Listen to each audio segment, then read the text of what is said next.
I'm going to just share a little bit of the things of what I feel in terms of just a little bit of living inspired before we actually go back into your text. But I think that one of the things that we all know and recognize is that all the different stages and the inspiration and the continued learning and all the different things that we have to do in maintaining ourselves. I think for me, one of the most important things is actually just the continuation of daily input. Because as soon as we have a little bit of a drop of something, it's kind of like, okay, we need to, we need to get ourselves back again. And that's one of the things that for me, certainly was a wonderful place was actually that very strange place of COVID where we start, well, I certainly within Zoom, I mean, you remember all those funny Zoom stories, we can all still have them, and just recognize that there's so many things that we can take and that we have to actually use that can help us. And I used to sit, well, I think this is where I started sitting on this chair or that chair with this picture behind me. And it was like some days, hours and hours just sitting and connecting with people. And I remember one of the funny things was actually watching one of my grandchildren on a Zoom in the house. Hello, Wendy, lovely Mazel Tov. And watching somebody. Thank you so much. Gorgeous, really gorgeous. So watching the kids are all having a blast. And I'm like thinking of like my granddaughter, I say, what's so funny? So eventually she says, oh, actually, the teacher's been teaching for a while, but she hasn't realized that she's on mute. So I'm sure that there were a lot of people that weren't actually watching their children like in their classes. And I went on the Zoom, and at least by then I'd learned how to mute and unmute and just told the teacher that I'm sure the kids would love to rather hear her than just watch her. And with all these things, it's all the process of new beginnings and new learnings, and where we see that everything that comes really into our life, when anything that is new becomes new and exciting, okay, is something which is new. And then as it starts getting to a place of, okay, we have to actually learn to put extra effort and a little bit of extra energy into the next space of us actually learning and growing. And I have a few groups that literally, and one of them we do 6:30 at night, or we try and start just 3-4 of us. And literally we've been learning every night, and it doesn't matter what it is, but you always aware of something. So we always need to be focused on the learning and the continuation of the growth. And this Elul, we actually started in the mornings, every morning at 9 o'clock. We had a voice recording of Sapir Cohen saying her kapitel of Tehillim, her Tehillim number 37, which she said continuously for the whole month of Elul before she was taken in as a hostage, and then continued this, and this has become like her thing of Tehillim. And we used to say this Tehillim together every day on a group of people, obviously excepting Shabbos morning. And then when we got to the stage of Simchas Torah, and then what were we going to do now? So we changed from the day after Simchas Torah, and we started saying the Tehillim of Mizmor LeTodah, of thanking Hashem. And every single morning at 9 o'clock, I'm here on the Zoom, and we take 5 minutes, 7 minutes, sometimes 10, tiny little bit of inspiration, and then we say the Mizmor LeTodah, thank you Hashem for everything that He does. So everything that we do that is going to be a place, whether we understand it, when we don't understand it, what we have to remind ourselves is continuing this space, literally, of always reminding ourselves how we have to learn and how we have to grow. So I'm going to continue this place, the root of all evil, which is an interesting thing, but I learned something this week with Rebbetzin Gottlieb, Rebbetzin Gottlieb Heller, or Heller Gottlieb. And we're talking about the blessings that we say in the morning when we say Modeh Ani, and then Elokai Neshama, that Hashem has given me this this soul. And somebody asked the question, Jews are given a soul that we have to elevate, and we have this beautiful big soul that we have to use, and we have 613 commandments for the whole Jewish people. But one of the things that we're given is that we're given and know the entire Torah before we're born, and then we've got to relearn it. So they asked, what about if that for us, right, is called, what it means that when a Jew always feels something that connects them and they don't know why, they don't know what it is. They can be the furthest thing, never having learned anything about Judaism or Torah or anything, and they see a Chanukiah and they get this feeling that says, like, I want to be connected to that. And we've had so many stories along the way of these things. One of my friends had somebody who came from a Spanish au pair, and the first time that she saw the Shabbos candles being lit, she was like, my grandmother used to do that, but in a cupboard. And when they went back, they found out that actually she was Jewish. The family were Marranos.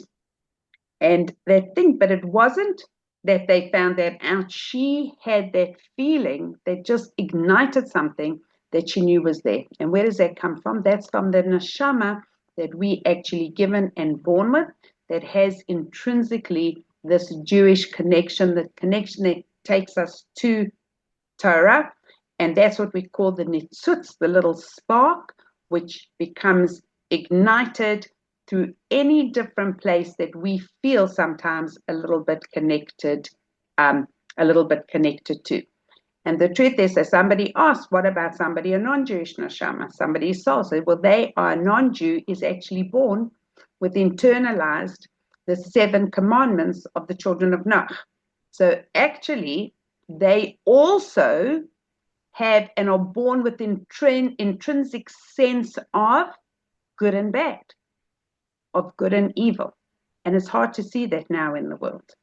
It's very difficult to see that. How is it that so many people are blinded and literally can't see that? How is it possible that when you look at the numbers of what's taken place in Iran and what's went on in Israel, the amount of people that have been killed in such a short time and since the beginning of the war, one that the perpetrators and that one where the victims, and the whole world scream and shout at us. But on the other side, nobody says anything. So these are the places that we see that we've got to actually learn from and actually grow to. How many of you actually have the book? Do any of you have the book? Okay, good. And it's okay, great. Okay, so we're on page 63, right? Okay, I think that's right. That's what Rabbi Berman has sent me. So correct me if I'm wrong, and if I don't have it, then you're going to have to take over reading, Tali, because where are we? Is that correct? Okay, well, you'll believe me. Okay, Wendy says it's fine. Okay, let's see, the phone's ringing. Okay, let's see how we can get on here. So,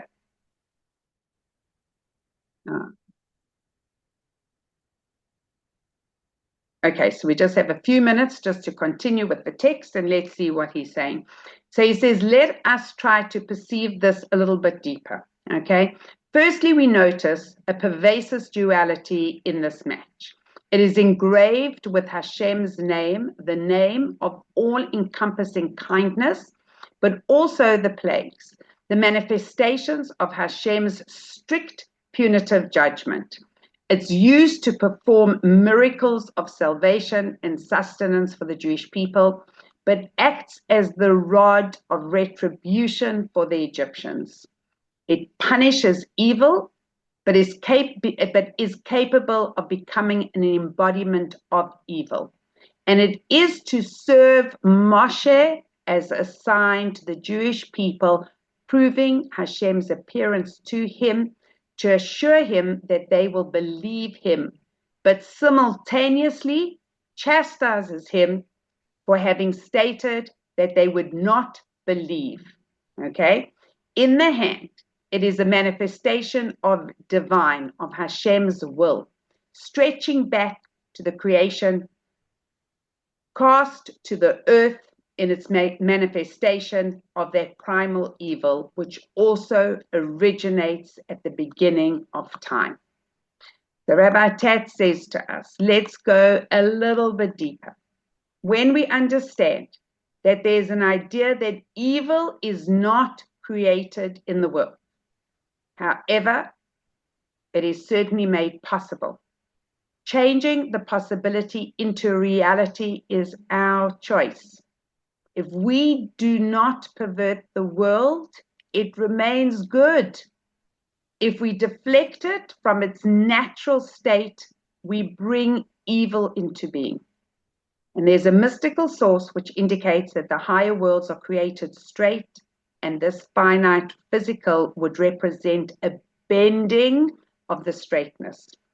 Once a bend has occurred, that is the danger.